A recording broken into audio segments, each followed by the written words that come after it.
Pemirsa, supporter meminta PSM Makassar untuk memaksimalkan pertandingan tersisa untuk memperbaiki peringkat di klasemen Liga 1. Cuko Eja ditarget bisa finish di posisi 3 besar karena harapan meraih gelar juara sudah sangat berat.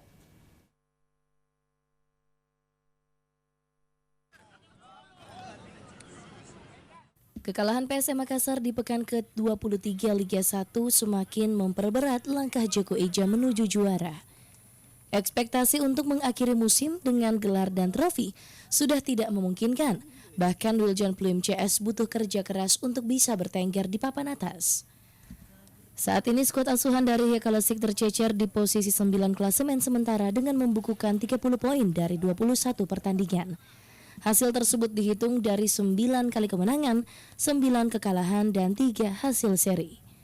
Melihat catatan kurang baik tersebut, supporter mulai realistis dengan kondisi tim di peringkat klasemen.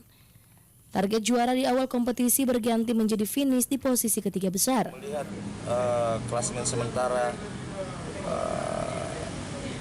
untuk meraih juara, saya kira kalau kita mau realistis sangat-sangat. Artinya kita tidak berbicara juara sekarang.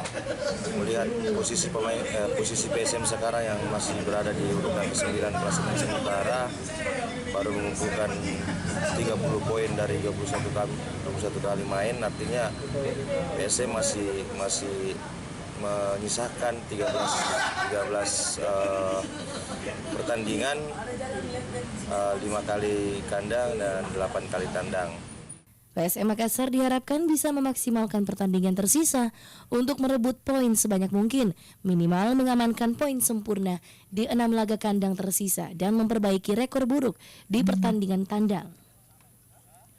Merujuk pada posisi saat ini di klasemen sementara Liga 1, Bali United menempati posisi puncak dengan 48 poin. Artinya, selisih poin yang dimiliki PSM Makassar dan Serdadu Tridatu berjarak cukup jauh dengan 18 angka. Wahyu Saputra, Celebes TV.